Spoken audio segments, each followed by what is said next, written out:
सोने की चम्मच। मेहुल स्कूल जाने के लिए तैयार हो रहा था। उसकी नौकरानी आवा उसे तैयार कर रही थी। तभी मेहुल की मम्मी आशा जी ने आवाज लगाई, कितना टाइम लगेगा बाबा को तैयार करने में, देर हो रही है। जी बस हो गया, चलो बाबा जल्दी चलो, तुम खेल में लगे रहते हो, हार डांट मुझे पड़ती है। मम्मी की आवाज़ सुनकर मेहुल जल्दी से बाहर आ गया। गेट के पास आशा जी खड़ी थी। उन्होंने मेहुल का बैग चेक किया, फिर ड्राइवर को बुलाकर बैग उसे दे दिया। बाहर चमचमाती हुई गाड़ी में मेहुल जाकर बैठ गया। कुछ ही देर में गाड़ी फर्राटे मारती हुई स्कूल पहुंच गई। मेहुल ने गाड़ी से उतरते ही ड्राइवर से कहा, अंकल टाइम से आ जाना, नहीं तो मम्मी से आपकी शिकायत कर दूंगा। आप कल कितना लेट आए थे, मैं यहाँ धूप में खड़ा रहा।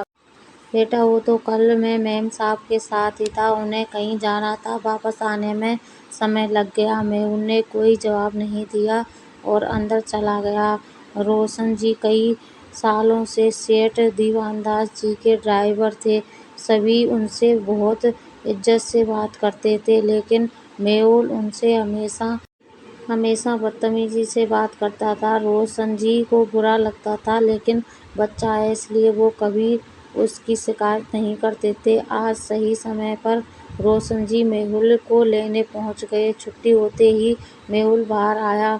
रोशन जी ने उसके कंधे से बैग उतारा और पानी की बोतल हाथ में लेकर मेहुल गाड़ी में बैठा तो जल्ला गया। आपको दिखाई नहीं देता गाड़ी कितनी गर्म हो रही है, एसी पहले से क्यों नहीं चलाया, मैं गर्मी में मरता रहूं, आज तो मैं आपकी शिकायत करके ही रहूंगा। रोशन जी ने जवाब नहीं दिया, जल्दी से एसी चला दिया और घर की ओर चल दिए। अगले दिन दीवान चंद जी घर पर ही थे।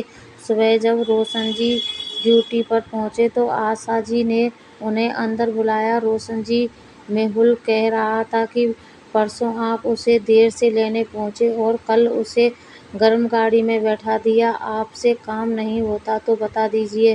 रोशन जी ने सर झुकाते हुए जवाब दिया, मालकिन परसों तो आप ही को लेकर गया था, आपको तो पता है वापस आने में देर हो गई, आपको छोड़कर तुरंत निकल गया था। कल मैं एसी चलाना भूल गया था, लेकिन बाबा के बैठते ही मैंने तुरंत एसी चला दिया था। दीवान चंद सब सुन रहे थे। उन्होंने कहा, कोई बात नहीं रोशन जी, आप जाइए। उनके जाने के बाद उन्होंने आशा जी से कहा, रोशन जी मेरे पिताजी के समय से काम कर रहे हैं, कभी लापरवाही नहीं की, लेकिन हम मेहुल को कुछ ज़्यादा ही आराम, थोड़ी देर गर्मी में बैठ गया तो क्या हो गया, इतना ऐशो आराम उसके लिए घातक बन जाएगा। आप तो रहने ही दो, एक ही तो बेटा है हमारा, वो भी कष्ट पाए तो क्या फ़ायदा इतना अमीर होने का। यह कहकर आशा जी किचन में चली गईं। हर नए दिन के साथ मेहुल की आदतें बिगड़ती जा रही थी। कभी वह खाना फेंक दे, कभी किसी भी नौकर को डांट देता था। आशा जी हमेशा उसका पक्ष लेकर नौकरों को डांटती रहती थी। एक दिन रोशन जी छुट्टी लेकर अपने गांव चले गए। उनकी माताजी बीमार थीं। सुबह जब मेहुल स्कूल के लिए तैयार हुआ तो आशा जी ने कहा, बेटा आज रोशन जी तो यहाँ आए ही नहीं, तुम आज टैक्सी से स्कूल चले जाओ, मैं कैब बुक कर देती हूँ। मेहुल ने कहा, मैं उस गंदी सी कार में नहीं बैठूंगा, और ये ड्राइवर कहाँ मर गया, इसे नौकरी से निकाल दीजिए। दीवानचंद जी ने डांटते हुए कहा, क्या बकवास कर रहे हो, तुम कुछ ज़्यादा ही नखरे मारने लगे हो, चुपचाप चले जाओ कैब से। बहुत से बच्चे पैदल ही स्कूल जाते हैं, अगर कैब से नहीं जाना तो आवा तुम्हें स्कूल छोड़ आएगी, पैदल चले जाओ। और रोशन जी को ड्राइवर कभी मत कहना, अंकल कहने की आदत डाल लो। मेहुल को बहुत गुस्सा आ रहा था। आवा बैग लेकर मेहुल के साथ चलने लगी। वह बड़बड़ा रहा था, आने दो इस रोशन के बच्चे को, इसकी वजह से मुझे इतनी गर्मी में पैदल स्कूल जाना पड़ रहा है, इसे तो सबक सिखा के छोड़ूंगा। अगले दिन जब स्कूल जाने का समय हुआ तो रोशन जी आ चुके थे। वे अच्छे से मेहुल को स्कूल ले गए। स्कूल पहुंचकर मेहुल ने कहा, सुनो तुम यहीं खड़े रहना और गाड़ी के बाहर जब तक मेरी छुट्टी ना, गाड़ी यहीं खड़ी रहेगी और तुम गाड़ी के बाहर एसी चलाकर मत बैठ रहना, तुम्हें भी तो पता चले गर्मी क्या होती है। रोशन जी बोले, बाबा मैं छुट्टी से पहले गाड़ी लेकर आ जाऊंगा। मेहुल बोला, नहीं यहीं खड़े रहो, नहीं तो तुम्हें नौकरी से निकलवा दूंगा। यह कहकर मेहुल अंदर चला गया। रोशन जी बाहर ही खड़े रहे। स्कूल के आसपास कोई जगह नहीं थी बैठने की। गाड़ी के पास खड़े गर्मी से उनका बुरा हाल हो गया। छुट्टी के समय जब मेहुल बाहर आया तो देखा ना वहाँ रोशन जी थे ना गाड़ी।